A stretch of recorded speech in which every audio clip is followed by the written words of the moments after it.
Life isn't perfect, and neither are we. Nope. But we know how to face our fears And have some fun. and talk about all the messiest things of life. Like the messiest things. Get connected to yourself, get connected to others, and get connected to the life right in front of you. This is The Connected Life with Justin and Abby. That's me. That's you. And you. I went cave exploring recently. What an intro. Yeah, it was terrifying. Mm-hmm. You know why? Why? Because I had to crawl 15 to 20 feet on my belly, and the last 5 feet of it was, the cave was so tight around me. Oh. Like my arms were packed to my sides. You got big arms. One arm was up, one arm was back behind me. That's how tight it was? That's how tight it was. I couldn't have them both forward because it made me too big. So I had one back and one forward. And I was using my toes to scoot through the hole into a cave. And luckily, the 19-year-old went before me. And he was being so nice. He was fine. He was tinier than you, probably. And I made it into the cave. And once I got into the cave. He was so nice. He was. I got into the cave. There's two of them. But that cave I got into. And I had the relief that I made it in, right? Right. And then we're in there for a few minutes because it went about 100 feet back. The other one was about 100 yards. And, But this one was only about 100 feet back, but it was really high in there. And he's looking all around. Enjoying the fruit of the labor. Totally. And then all of a sudden I'm like, I think we need to go now. I think we need to go now. Because suddenly I start thinking, what if I can't get back out? Oh, that's the worst. I squeezed in. And the last, the last part of it, he grabbed my arm and pulled me. Oh my gosh. Because you couldn't inch in yourself. Right. But I don't know how he's going to pull my arm to get me back the other direction. Because he can't turn around in it. No, he can't. He could only turn around once he was in the cave. You were screwed. So the realization started happening. Yeah. So we sat. Yeah. The realization happened. I started digging. And it was interesting because I used to have panic attacks. Went through a season of the panic attacks we talked about before. And I felt this huge accomplishment. This will play into what we talk about. But I felt this huge accomplishment because I was able to go in there, which a year ago I would have been like, no, you'd have been freaking out. And I got out of it and felt very powerful. And then we went into the other cave and he was crawling on his belly going forward. And there was some giant spider that he started having a meltdown over. When you say giant... I mean, it was the size of a fist almost. And he was going head first into it. And he saw it. And I'm like, smash it. Just smash it and go. Because I was on my belly too. We were crawling through another one that was not as tight. And he was a little nervous about the spider. I was compassionate. That is terrifying to me because I hate spiders. But also, if you don't hit the spider right... You can't run away from it. You can't. You're trapped. It's going to eat your face off. Oh, that's why when I watch things like Indiana Jones, I think I could never, because just the spiders alone and going into a deep tomb of anything, I'm gross. Totally. So proud of you though. Thank you. I really appreciate that. It's a huge accomplishment for 2019. What a good lead in. It really is. But today... Dun. Guess what? What are we talking about today? It is almost the end of the year. It is. I mean, there's 2 days left. Today and tomorrow. Yes. And so pretty much to accomplish all of your goals, you guys got to get real busy right now.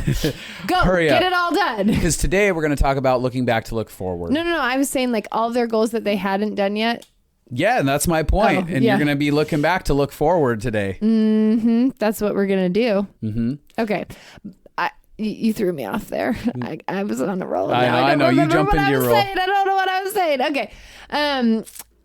So we want to talk about reviewing your year because there's so much healing and breakthrough and healthy perspective you can get by looking at a year together. But before we jump into that, I just want to say some of you are at a place where you're like, I really want to jump into changing my career. I want to look into becoming my best self. Most people at this stage are, how do I make 2020 different? Yeah. How do I change my life for 2020? What are the steps that I do?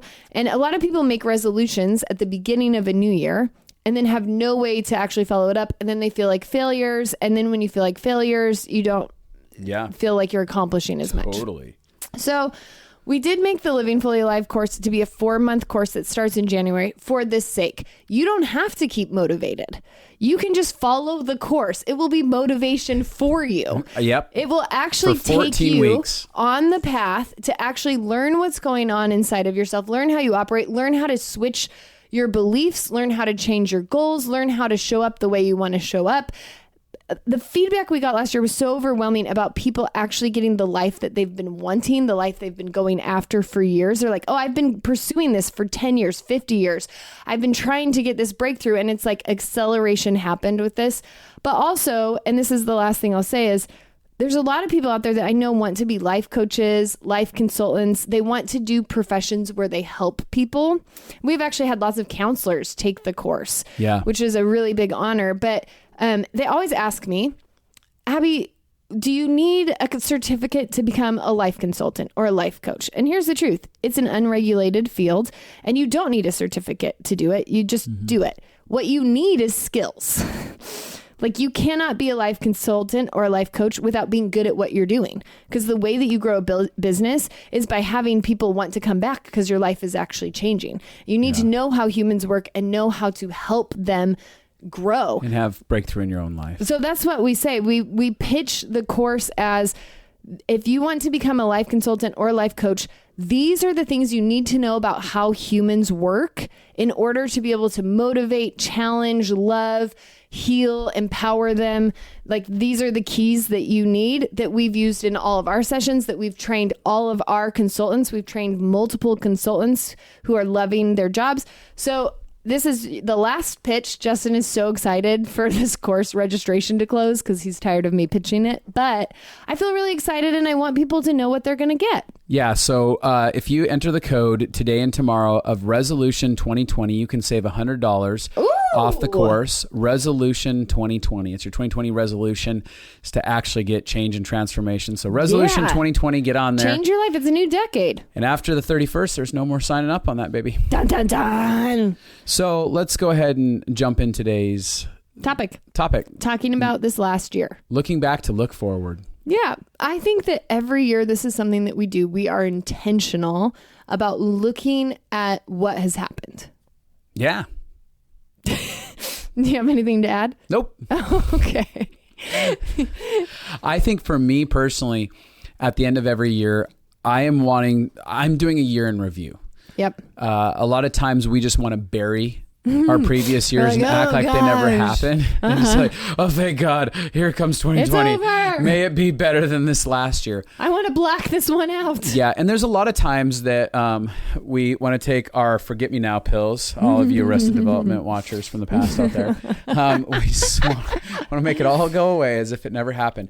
But the truth is that there is something beautiful in everybody's life if we're able to look back through the right lens. Yeah. And there's a lot of gifts in every season, whether it's good or hard, if you're willing to collect them.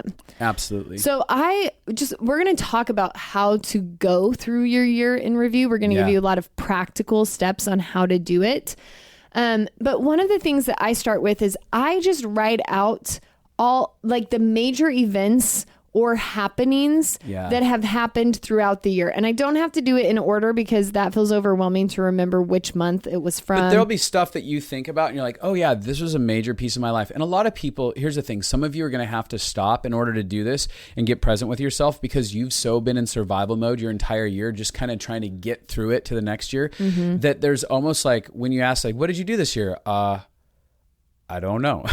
Well, I actually had this happen. I had a friend and we were at her birthday. And so we were trying to be like, what are your favorite things that happened this year? And she's like, I don't know. And then we were like, well, you wrote a book, your first book this year. And she's like, oh my gosh, I did. But that's what I'm saying. You can forget even major crazy things because life can be so busy and moving at such a fast pace. Yep. And the only things that really stand out are pain points. Totally. So you can be like, this year was terrible just because there was enough pain exerted in a couple of moments that stand out to you. Right. And you survived the rest of it rather than like going back and going, oh, actually that pain overshadowed amazing moments. Amazing things. For things that I didn't even imagine could happen, people that showed up, new friendships that came into my space.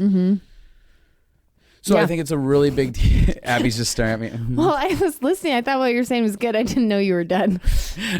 Yeah, I agree. So you need to hold the good and the bad together. And that often happens when you start making a list. So I go through and you don't have to go through all of these areas, but this is to help you brainstorm, like what happened for me this year in business, in my job, what are the highs and the lows? Yeah. And you're looking for both, because both is going to give you the best perspective on the year. What happened in my family? So like this year, Justin could say like, I had some of the most breakthrough. I had some beautiful reconciliation moments that were just out of this world with my family. And you had some really frustrating moments. Yeah. Yeah, absolutely. Adventures that you went on or trips that you went on. Adventures for me could be like a fun dinner. Like I would include under that Justin's birthday, and it wasn't a huge adventure, but it was dinner on bluffs overlooking this city. Beautiful area. So, and then relationships, what happened in relationships? Like, did you get new friends? Did you lose old friends? What are the things that you loved about relationships, and what are the things that you grieved about relationships? Hobbies, like, were there any fun things that you did that you just loved? And that could be a trip to playing volleyball to like kind of just like what happened. Oh, we started a volleyball league this year, or, oh, I saw a movie once a week. Were there projects that I got involved with, whether that was community projects or projects in my own life where I built something like, oh, I had a project on my house where I built something that I'd never done before, and building that porch in the backyard was a huge accomplishment for me. Yeah. I think that there's something to be said about the accomplishments, whether they're external or internal, but I think we're looking at the internal accomplishments first and foremost, but then the external things that follow up are really beautiful with that. I have a question. Yeah. So like, would building a diorama for your G.I. Joes go under hobbies or projects or accomplishments? All of the above. Did you think my question was going to be serious? Did I fool you?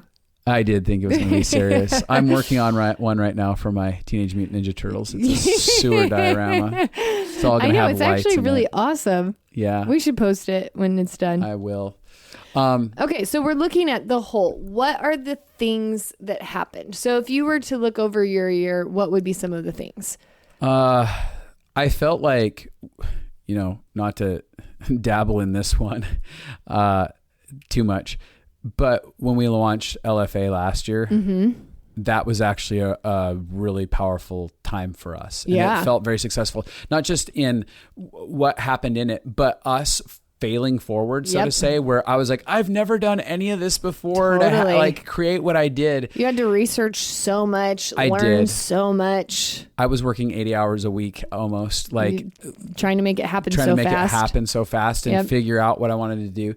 But I realized, like in that, I was able to celebrate that my capacity had expanded after being sick for so long. And I realized like, oh, my body's actually gotten better and I can do stuff that I haven't been able to do in forever. And I felt so alive, so to say, no pun intended in that, but I actually felt alive in that process because I was like, my body's coming back alive again. Right. And you were able to see improvement. It wasn't that you were fully healthy at every moment, but you're like, I have more capacity than I have for 4 years. Oh yeah. So that felt pretty invigorating. I actually had one of the biggest betrayals of my entire life this last year. And I spent at the same time, I spent that first 5 months of the year, 4 to 5 months of the year on and off grieving a lot of pain inside of that process. Yeah. And I think that inside of that, though, there was such beauty that came out of it for my heart because I chose to grieve a betrayal. I'll put it this way. I used to have a what I called the dead zone. Yeah. This is worth talking about for a quick second. I used to have a dead zone where if somebody hurt me bad enough, they no longer existed to me. Totally. I buried them in the dead zone of my soul. So I was like, poof, you're gone. You're gone. It's like cutting them out of photos. Like you never existed. You were never there and we never did any life together or anything. Yeah. But I was able to, in my heart, stay connected to my grief the entire time. I was able to cry it out as necessary. I chose an entirely different route that time around. So I was so proud of myself, and I felt like that was a successful gift, and it showed how much I'd grown in that way. Yeah. And it opened up doors for a bunch of other beautiful opportunities to come through. Yeah, I think, and this is kind of what we want to talk about. Something that's really important in doing a year-end review is not only writing out some of the main things that happened, but then talking through it with somebody. So like LFA, the Living Fully Alive course, getting to talk about it, then we get to celebrate together. Like, yeah, I'm really proud of you. I created a crazy vision and you made it happen in like a month, two, like, yeah, and like, half, and we didn't kill each other over it. And we actually, we didn't even get close to wanting to kill each other on that. No, we were like real partnery. We were able to dream together, and we'd spent the previous summer trying to kill each other. Yeah, totally. As we were blending. Learning to work together. Uh-huh. Yeah. And I think the summer before that actually helped prepare us to learn how to communicate well. Yeah. And yeah. So I think I feel really proud because it shows that the work we had done before that paid off. Yeah. And then when you're talking about the betrayal, I think it's important to notice in pain things, either what were the gifts that came from that? Because there's multiple gifts that have happened in both of our lives from the betrayal, things that we've learned, ways that we've grown, things that have been launched because of that. Yeah. And then there's also, so like, what are the gifts? In the midst of pain. Yeah, in the midst of pain. And what can we celebrate about any kind of growth? This is something that I do, is I'm looking for any kind of growth. So it doesn't mean that you grieved perfectly. You weren't, you're not measuring like, was that successful because I did it perfectly? Because I did it right. Yeah. No, it was just like, oh, I did it a step better than I ever had before. Yeah. And so, and even if you don't do it better than you have before, but you're like, I did one part of this really well.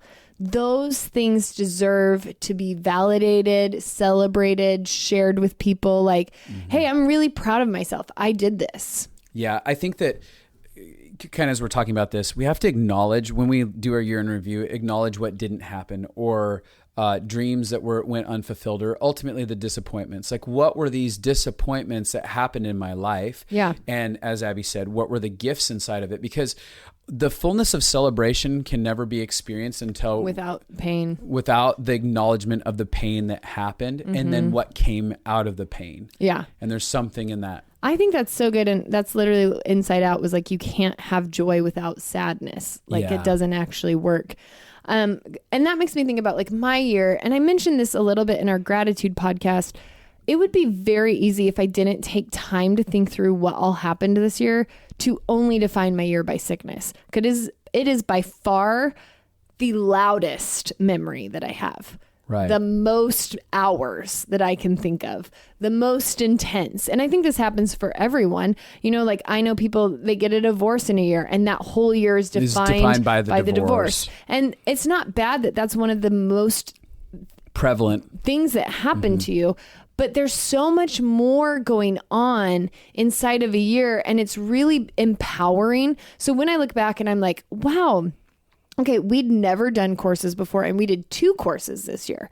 We did Living Fully Alive and the Father series. And we've gotten such, like, it's helped people's lives, which is what we actually want. We want people to be able to have resources to change their lives and relationships. And when I look at like, oh, actually sickness for me launched me into a deep dive of my emotions around sickness and what it has been for my whole life and what has been going on. And so I would actually say that even though it's been hard, it's probably been the most emotionally productive year of my life because of it. But it wasn't the way I expected. Like, I think when our year launched and LFA went and it went so successful, like we had people who loved it so much, they asked us to keep, like we created an extension course because so many people wanted to keep doing it with us. Like there's such a high from that and from all of the beautiful moments that happened. And then I get sick.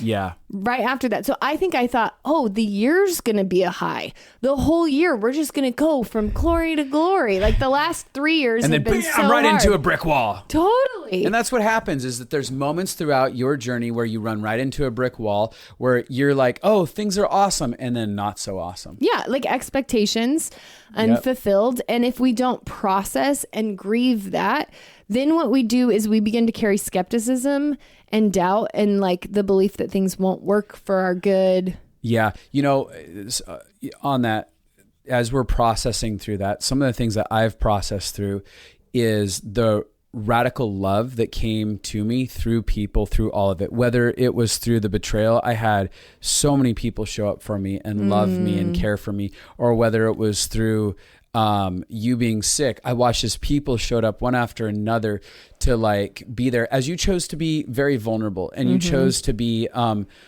weak in a good way, small in a good way, where where you let go of your own level of self-sufficiency. And that's something that I was letting go of this last year, is like radically destroying every place of self-sufficiency inside of my own heart, so that I could actually receive love to the deepest capacity that I could possibly handle.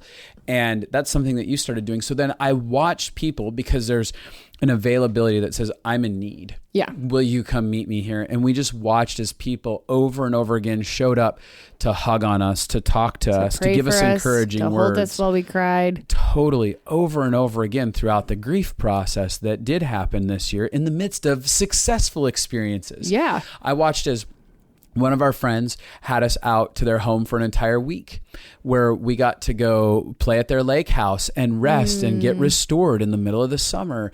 And moments like that, I'm going, oh my gosh, there is such an abundance of love that is available all around us if our hearts are positioned for it. Yeah. And so for me, I like to write the year review all together. So I like just the whole thing. Yeah. Like, I type good it or out. bad. You're like, I type these it are out. major events. Yeah. Cause actually here's the thing. You never remember a year like that. I was just looking back on, I have a 2016 year review, and I'm like, I had no idea that happened in that year and that happened in that year, but it gives you a much fuller version of your life to see the good and the bad. But so I might write like, was really sick from February on. Right. I might write that down. And then under sick, I would write down bullet points, because I don't like having to, I'm not like a good journaler. If I have to write pages and pages, I won't even do it. I'm like, nope. But I bullet point it. So was really sick. Then I would say, was really loved by people. And I'd probably make a list, like just a bullet point list. Couple of people that stand out. Like, oh,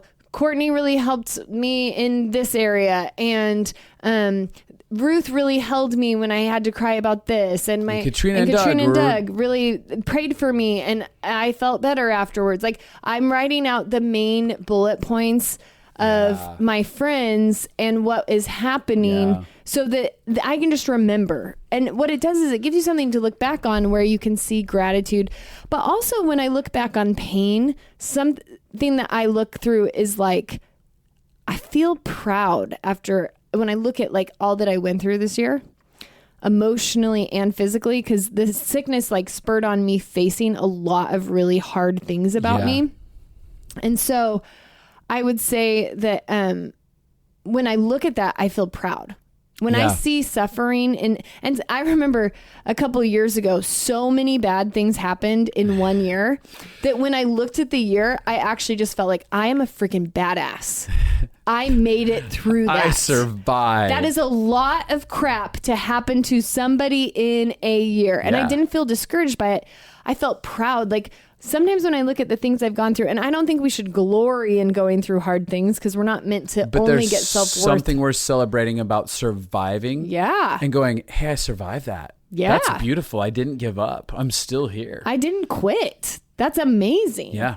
I wish more people when I look back at pain, I have compassion for what the year held. Yeah. And I have pride. Healthy pride. Yeah. Healthy pride. And like, I'm proud of myself. I'm proud that I went through that. I'm proud that I fought for love when I got hurt. I'm proud that I chose to dig into my issues instead of bury my head in my sand. I'm proud that I've taken more ownership. Yeah. Yeah. And I think that's part of loving ourselves, is just to be able to celebrate where we took a stand, where we showed up and stuff like that. So that's a big deal. Yeah. Something I'd recommend is to find a group of people, maybe one person or maybe a small group, and actually do your years together. Where you can actually share with somebody. I did this a couple years ago with my interns. We all kind of went through what what had happened that year. Yeah. And people have fun perspectives to add to it. Yeah. People will be like, Oh, yeah. wow, that's actually incredible. That something that feels really normal to you, when you say it out loud, you catch things about it that are important. You'll catch themes. You'll be like, oh, I didn't realize it, but this whole year was about me learning to love myself. Or I didn't recognize it, but this whole year was driving me to learn how to face my fear and overcome in a very specific area. And I think that when we look back at our year in review and we see where we survived certain things and where we overcame certain things, we start realizing we're capable. We're incredibly capable. We're incredibly powerful. And when we do that consecutive years back to back, because a lot of times, let me give a for instance.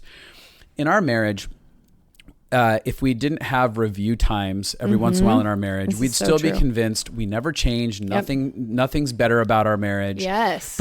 But so part of even in our yearly experiences, we've gone through in our own marriage and talked about how is our marriage different this year? Yeah. What did we overcome? How are we better? Who are we as people? How do we relate differently? Questions like that start coming up and we go, oh my gosh, like not only is our marriage different, but love all of a sudden for one another starts increasing because there's an awareness. Yeah. There's this self-awareness that starts happening about our reality. And so a lot of people don't have a self-awareness. Well, let me back up. There are times when you've shared with me, hey, Justin, this is actually how I've seen you change in context in this last year in our marriage. And I'm like, oh my gosh, I didn't even see that. I had a wrong view of myself. I'm still viewing myself through the lens a year ago or 5 years ago in this area. And it's completely different. So what that cultivates is a sense of hope. Totally. Because when we can see the reality of change and growth and development and the love that's being shared and exchanged, we break and shatter that thing inside of us as humans that feels stuck. Yes. So often as human beings, we have this lie, generally speaking, that says you're stuck, you're going nowhere, nothing is happening. Yeah. And that's just because we're not aware. Well, and vice versa too. When I share with you how I've grown in our marriage, it helps you when you hear it to connect to that. Because and then I rewire the narrative in my head about who Abby is. Because when she says that stuff, I go, oh, you know what? You're right. I've been holding on to this lens of it could be previous experiences. Yeah. Maybe in our marriage, there are places. Maybe like I cut you off all the time, like I just did right then. And you're like, hey, do you realize in the last 6 months, I've really grown and I'm not cutting you off? Oh my gosh, you don't. I don't have to have a trigger here anymore. Totally. But that's very real. And what humans don't understand is that, well, I mean, some humans understand it. Lots of humans understand it. I don't know why I started the sentence like that. But what we focus on magnifies. So the more we focus on the little steps that we're taking forward, the more we feel the hope and power to change. And this is what happens in New Year's. People are like, I want to change. And then it feels hard, or they feel discouraged, or it have a bomb dropped in their lap. Yeah. Or it feels like too much work or whatever. You actually need the momentum of hope to carry you into change. And the momentum of hope comes from acknowledging all of the little moments. And I would say, like, most people don't take the time in life, and this is what the connected life is all about, how to connect. So me and Justin, we do on a regular basis. Like this year, I would say that you have gotten rid of a lot of trauma. Yep. And so you've had less trauma in reactions inside of marriage. Like, absolutely. You're not responding out of that as much. I was just sitting with my therapist the other day, and I was telling her, I was like, I am so proud of myself. I had an invitation to face my trauma this year. It was extended to me and I chose it. And I ran after it, and I continued to run after facing all trauma. And I feel like this radical peace on a physical body level. Yeah. Because I was able to find healing for the physical trauma my body was still existing in. And, absolutely. And so that made me feel so excited. And part of the reason that this matters, like, why does this matter? Because our ability to dream for 2020, our ability to step into 2020 can only, like, really truly come powerfully through having the momentum of the celebration of what 2019 was. Yeah. A lot of people get defeated going into 2020 because they don't even have Nothing any good momentum. happened in 2019, so they're nothing good's starting gonna at happen. deficit. Yes. And so the minute they run into a wall, a hurdle, they trip up going into 2020. They're like, what's the point? I was already at a deficit. Yeah. So you have to actually build yourself out of the deficit going into the new year and then go, you're right. You know what? Dreams that I had dreamed for 2019 came to pass. There were some that weren't, but there were dreams that I didn't even dream, that I didn't have the capacity for, that showed up in my life that were magnificent and beautiful friendships, opportunities. And then all of a sudden there's this magnanimous hope inside of us. Right. That I'm going to be able to dream. Some of those dreams aren't going to be fulfilled, and that's okay. But there's also things that I'm not going to expect for the good that are going to show up inside of my life. Yes. And those things that show up that I don't expect, that are painful, that are difficult, I know going into it from my history of this last year that I'm going to overcome, I'm going to survive, I'm going to walk through it. There's going to be powerful experiences that come out of it. Mm-hmm. Yeah, I think both of us have created such a history of the hard things throw us forward. Yeah. And the hard things launch us. They contain a gift in all of them, an opportunity for a gift. And we talk about that so much, about learning how to become a powerful person. It's so important. And so I forgot what I was saying, but here's the other thing that I do want to say. I said something that you've changed in our marriage. Say something about me. Of what you've changed? How I've changed in marriage. Wait, this how did I last year. change in this last year? I said that you worked through a lot of trauma, so you brought less into fights. I just want to compliment. No, that's great. I got one for you here. Okay. I got a compliment for you here. Okay, good. You finally started owning your dad wounds. And all of a sudden, you've been taking ownership for them and all the stuff that happened in our first couple of years of marriage. And that's been delightful. So thanks. That was super. Yeah, anytime. You're welcome. Absolutely. That was one of the greatest gifts of 2019. Yeah, it's how I'm dealing with my crap. The moment you sat down and looked at me and said, hey, you know what? You might be right. You might be right about those first few years of marriage. Things that are true. I thought I was resolved and I wasn't. Mm-hmm. Oh, to which, by the way, how did I respond to that? Very graciously. Yeah, I didn't say a thing. You didn't say I told you so. Not until now. I told you so. Woo! Okay. I actually got really quiet. You did. And I literally thought he is managing his I told you so. That's what I thought. He's in his head and he's just editing all of the things he really wants to say. I did. Yeah. Okay, so moving on from that halfway compliment. Is there such thing as a passive aggressive compliment? Yeah, you just did it.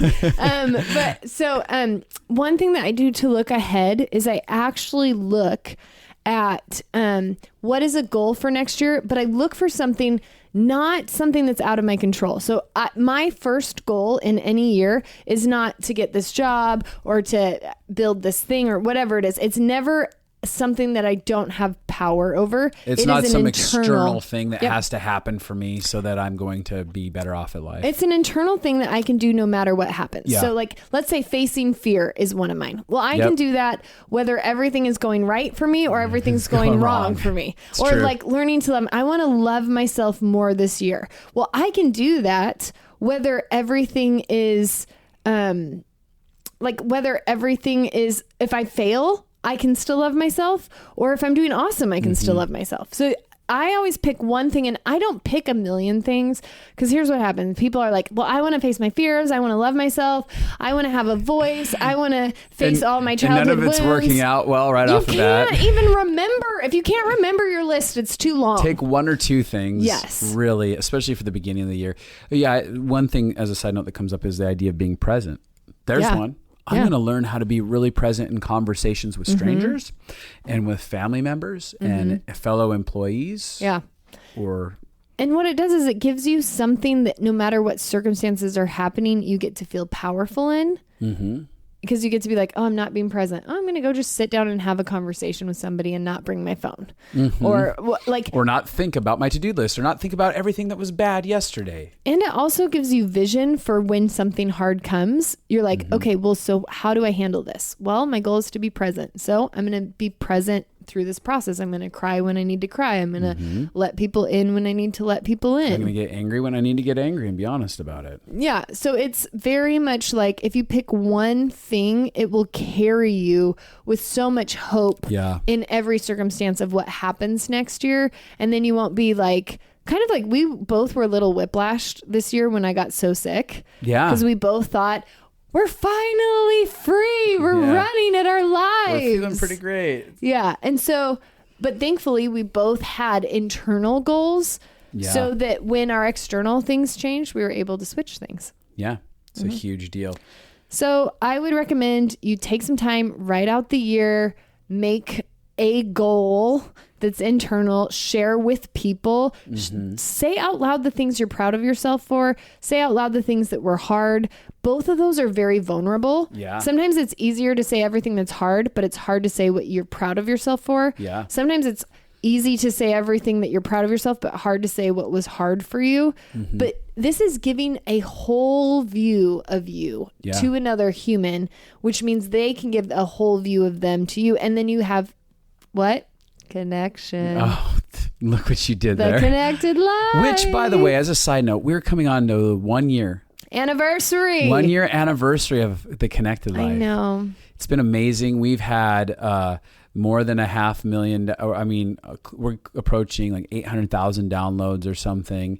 And that doesn't even count plays. That's just people who actually download it. Yeah. And as a side note, we're in like the top 3% of podcasts. Yeah, for our downloads per month. Because of you. Because of listeners like you. Yes. Who listen to our shenanigans. Thank you for listening. Thank you for sharing. Thank you for telling people that they have to listen to it. We got a bunch of things today. I had notifications where people like saw what they listened to on Spotify and they were like, this person forced me to listen to the Connected Life and I love it. Which, as a side note, because actually this goes with what we're saying. A lot of people have written in and actually told me about how they have small groups weekly. I know. And they listen to the Connected Life. Yes. And they end up processing things. And this is part of your homework for this. If you have a small group, or if you're looking to start a small group around the Connected Life, a good way to start that, or just have a group that gets together over just this episode, nothing else. Yeah. Sit down after the first, this coming weekend and sit down with a group of people and actually have this dialogue. Yep. Sit down together and go, all right, we're going to turn on some nice music for the beginning of the year. Take 20 minutes, process. Take 20, 30 minutes to write stuff down and go, all right, let's talk about it. Yep. And that might lead into some people crying, some people getting angry. That might lead into people laughing about stuff and the absurdities of what happened. It'll feel lovely and bonding. It will. It'll be very bonding. I do just want to say this. One thing that has helped me in making a list like this is asking people I know, because sometimes your brain can get stuck. You can be like, I don't even remember what happened. So lots of times I have to dialogue with the people around me. And you've been actually most helpful for me in that. I know, because my memory's has been pretty old bad. Man memory. I have had that classically. That's not true. I'm trying to break that and figure out how to make that memory better. But that's something that's going to be really transformational for everyone to be able to do that. Absolutely. So going out of here again, this is our last episode of the year. Dun, dun, dun. And we're asking for something from you guys. Yeah. I am. Maybe Abby is too. Great. But here's what I'm asking. As a Christmas gift to us, as a New Year's gift to us for our 1 year anniversary, would you please write me, send an email to justin@stumballconsulting.com and tell me what the Connected Life has been for you or done for you. I want to hear, it doesn't have to be a book. Nope. It can be one story like, hey, Justin, I just want to tell you, there's been this one reconciliation moment in my family that was key, that came out of the Connected Life. Because at the end of the day, we do this for free. Obviously, we've pitched the Living Fully Alive class and the Father Series. And so we're actually giving you on-ramps and you can buy a couple things from us. But that isn't the purpose of the Connected Life. The purpose of it is to actually touch people's lives, because that's what we love to do. We want to see healed hearts and minds. And so that's a gift you can give us. And if there's any other gift you want to personally give me, you can go to bossfightshop.com and give me a gift certificate there. I was actually thinking that a gift would be like Justin. I love how you're still laughing over there. I just love interjecting that. I can get my action figures. I also think a good gift would be like picking a favorite episode and sharing it with people, or telling people to listen to it. That's probably the thing I feel most honored, is when people post about it or share it with their friends, and then like, because it just that's our goal. Our goal is to be able to help bring healing or love to tag anybody us in that that if can. you do that. Share it with somebody, tag them in it, and that's a gift to us. So thank you for participating in our lives. Yep. And thank you for letting us participate in your life and giving us the honor of getting to show up maybe weekly for some of you. Thank you for allowing that. And if not weekly for some of you, shame on you. Just kidding. Just kidding. Happy 2020. Woo! All right. Bye now.